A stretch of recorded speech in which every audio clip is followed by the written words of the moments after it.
चारू घर आता है कि अरमान सबसे पहले सामने आता है।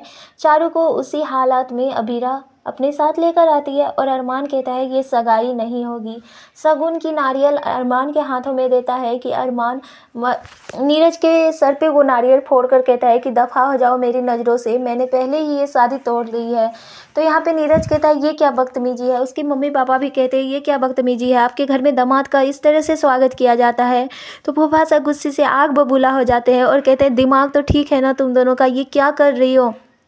तो यहाँ पे नीरज कहता है कि मैं ऐसे घर में शादी कभी नहीं करूँगी जिसके घर में इस तरह से इंसल्ट होती है। उसके मम्मी पापा भी कहते हैं, लेकिन अबीरा कहती है तुमने सुना नहीं नीरज, अरमान ने पहले ही तुमसे रिश्ता तोड़ चुका है तो तुम क्या तोड़ोगे।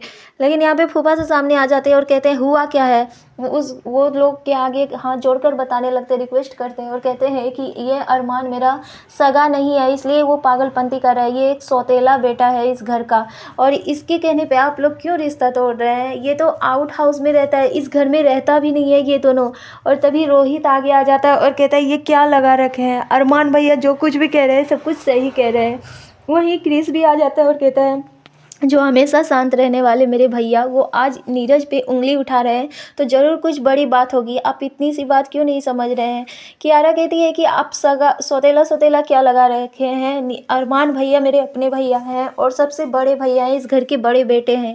लेकिन फूफा से समझने के लिए तैयार नहीं है। तो नीरज और उसके फैमिली को एक मुक्का और लगाता है अरमान और उसे कहता है मेरी नज़रों से दफ़ा हो जाओ, क्योंकि तुम्हारे बेटे ने ज़ोर ज़बरदस्ती की है मेरी बहन के साथ। लेकिन नीरज कहता है कि मैंने ज़बरदस्ती, ये हम दोनों के पति पत्नी की प्राइवेट बातें थी और इस तरह से चारू तुम्हें उछालने की क्या ज़रूरत है। यहाँ पे चारू को उल्टा बदनाम करते हैं और यहाँ तक कि चारू के पापा भी नीरज का ही साथ देते हैं और यहाँ से चारू को ले जाएंगे अपने साथ और एक बार फिर से चारू का रिश्ता करवाएंगे नीरज के साथ हाथ जोड़कर। आखिर देखिए क्या हो जाएगी ये शादी अबीरा और अरमान के बिना।